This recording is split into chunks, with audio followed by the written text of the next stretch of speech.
Assalamualaikum warahmatullahi wabarakatuh. Saya Desi Ayu Sulistyo, NIM 22010644012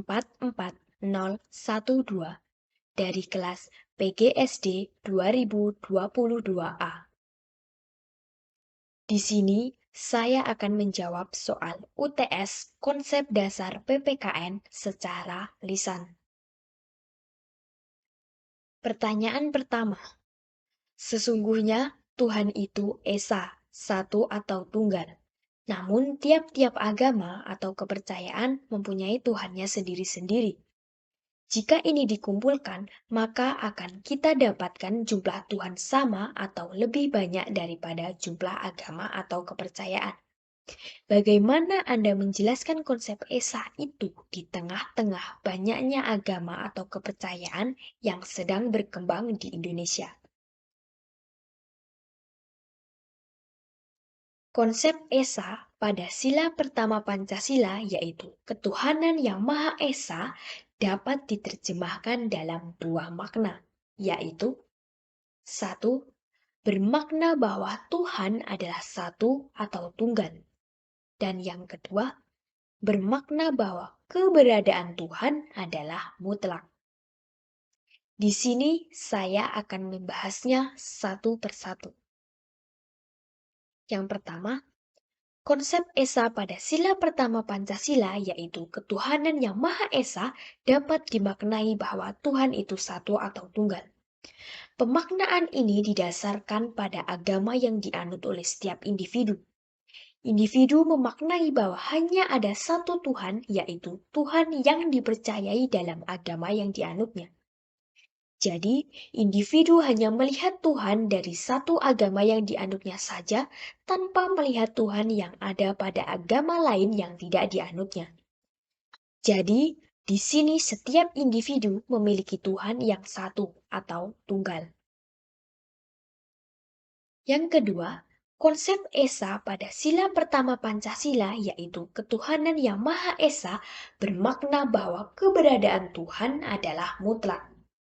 Kata Esa berasal dari bahasa Sanskerta atau Pali. Dalam bahasa Sanskerta, kata Esa bukan berarti satu atau tunggal dalam jumlah. Kata Esa berasal dari kata etat yang lebih mengacu pada pengertian keberadaan yang mutlak atau mengacu pada kata ini. Sedangkan kata satu dalam pengertian jumlah dalam bahasa Sanskerta atau Pali adalah makna dari kata eka. Jika yang dimaksud dalam sila pertama adalah jumlah Tuhan yang satu, maka kata yang seharusnya digunakan adalah eka, bukan esa. Esa dalam bahasa Sanskerta bermakna inilah atau demikianlah atau demikianlah adanya. Jadi, jika dilihat dari bahasa Sanskerta, ketuhanan yang Maha Esa bukan bermakna bahwa Tuhan itu satu atau tunggal, tetapi bermakna bahwa keberadaan Tuhan adalah mutlak. Pertanyaan yang kedua. Dalam Pancasila ada dua konsep adil, yaitu adil secara personal dan adil secara sosial. Bagaimana cara membedakan penerapan kedua konsep tersebut? Penerapan dua konsep adil yaitu adil secara personal dan adil secara sosial tentu berbeda. Kita bisa membedakannya dengan melihat cirinya. Adil secara personal adalah kondisi adil yang tercipta bergantung pada kehendak baik atau buruk manusia sebagai makhluk individual. Pelaksanaan keadilan individual ini tergantung pada kemauan atau keputusan satu orang, atau bisa juga beberapa orang saja. Keadilan individual dapat terlaksana jika hak-hak individual terpenuhi. Keadilan individual jauh lebih mudah untuk dilaksanakan daripada keadilan sosial. Keadilan individual seringkali dapat dilaksanakan dengan sempurna karena hanya menyangkut manusia sebagai individu dan juga tergantung dari manusia sebagai individu. Berbeda dengan adil secara personal, adil secara sosial tidak lagi bergantung pada kehendak baik atau buruk masing-masing orang, melainkan dari struktur-struktur politik, ekonomi, sosial, budaya, bahkan juga ideologi yang berbeda dalam masyarakat. Maka, adil secara sosial dapat didefinisikan sebagai keadilan yang pelaksanaannya tergantung pada struktur proses-proses ekonomi, politik, sosial, budaya, dan ideologi dalam masyarakat. Pertanyaan ketiga. Jika diberikan pilihan bertengkar atau bersatu, hampir semua orang menginginkan bersatu. Namun, dalam kehidupan selalu saja ada hal yang dapat menyebabkan perpecahan. Berikan 3 alasan mengapa kita harus bersatu dan menghindari perpecahan. 3 alasan mengapa kita harus bersatu adalah: yang pertama, bersatu akan menciptakan keamanan. Karena apa?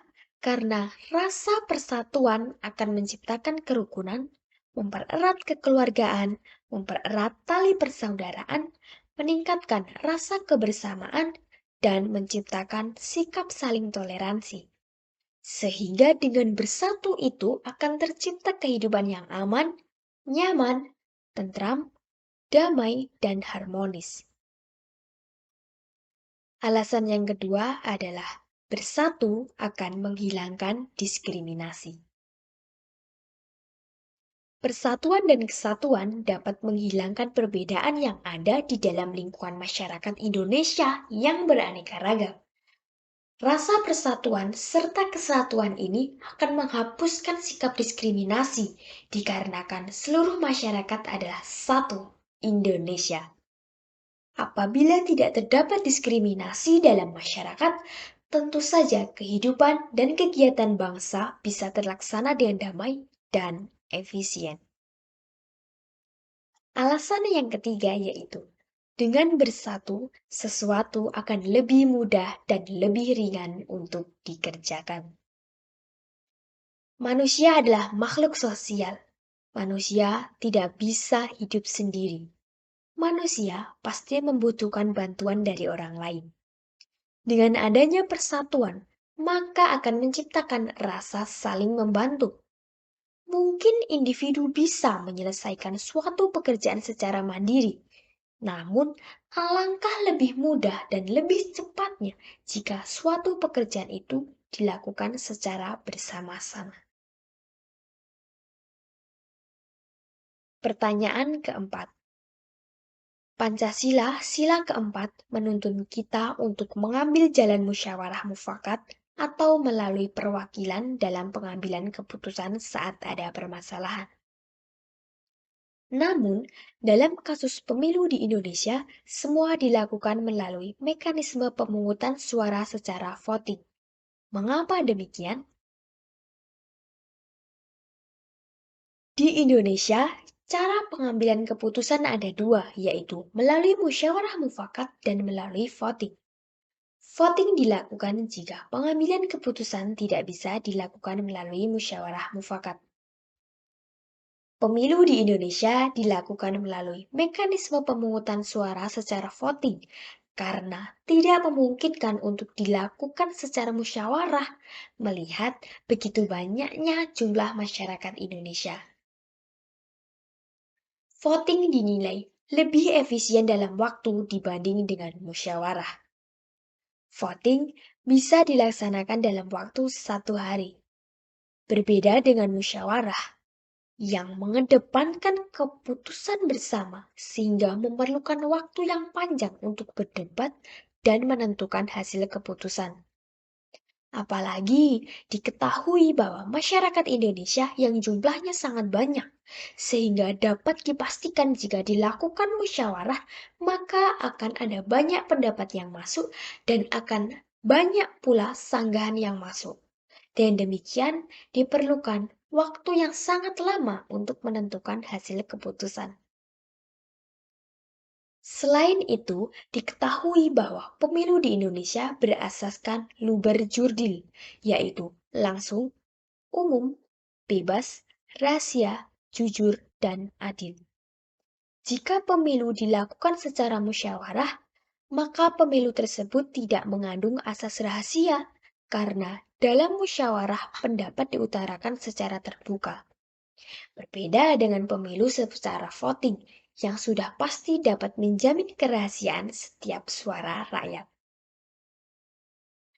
Dalam kehidupan ketatanegaraan Indonesia yang menganut ideologi Pancasila, voting memang tidak menjadi pencerminan sila keempat Pancasila. Sila keempat Pancasila menghendaki adanya musyawarah dalam pengambilan keputusan.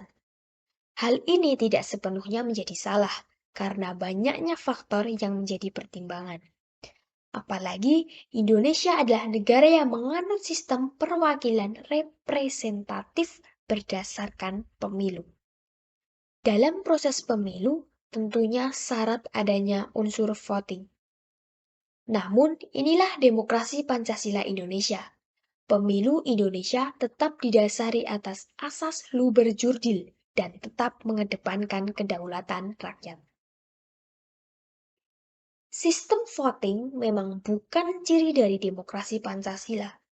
Namun, voting yang digunakan dalam pemilu di Indonesia merujuk pada nilai-nilai demokrasi Pancasila tanpa mengurangi esensi kedaulatan rakyat. Dengan begitu, dapat disimpulkan bahwa cara musyawarah mufakat haruslah menjadi langkah pertama dalam pengambilan keputusan. Jika sudah tidak ada pilihan lain dan kemufakatan tidak tercapai, maka upaya voting dapat digunakan sebagai alternatif pengambilan keputusan dengan tetap berlandaskan pada nilai-nilai demokrasi Pancasila.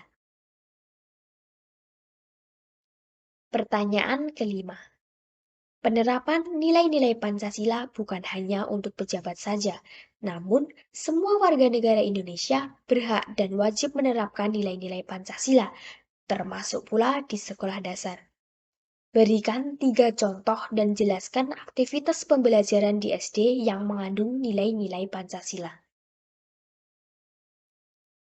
3 contoh aktivitas pembelajaran di SD yang mengandung nilai-nilai Pancasila adalah 1. Berdoa sebelum dan sesudah dimulainya belajar. Berdoa merupakan penerapan dari sila pertama Pancasila, yaitu ketuhanan yang Maha Esa. Berdoa berarti menjalin hubungan dengan Tuhan, seperti berterima kasih atas nikmat yang diberikan, meminta pertolongan atau kelancaran dalam belajar, dan lain sebagainya. Contoh yang kedua adalah aktivitas diskusi kelompok. Aktivitas diskusi kelompok merupakan penerapan dari sila keempat Pancasila, yaitu kerakyatan yang dipimpin oleh hikmat kebijaksanaan dalam permusyawaratan perwakilan. Pada penerapan metode diskusi kelompok, setiap anggota kelompok berhak untuk menyampaikan pendapat, dan anggota kelompok lain mendengarkan apa yang disampaikan oleh temannya. Contoh yang ketiga adalah memberikan tepuk tangan ketika teman menunjukkan hasil karyanya di depan kelas. Memberikan tepuk tangan ketika teman menunjukkan hasil karya di depan kelas merupakan penerapan dari sila kelima Pancasila, yaitu keadilan sosial bagi seluruh rakyat Indonesia. Salah satu poin dari sila kelima adalah menjaga keseimbangan antara hak dan kewajiban.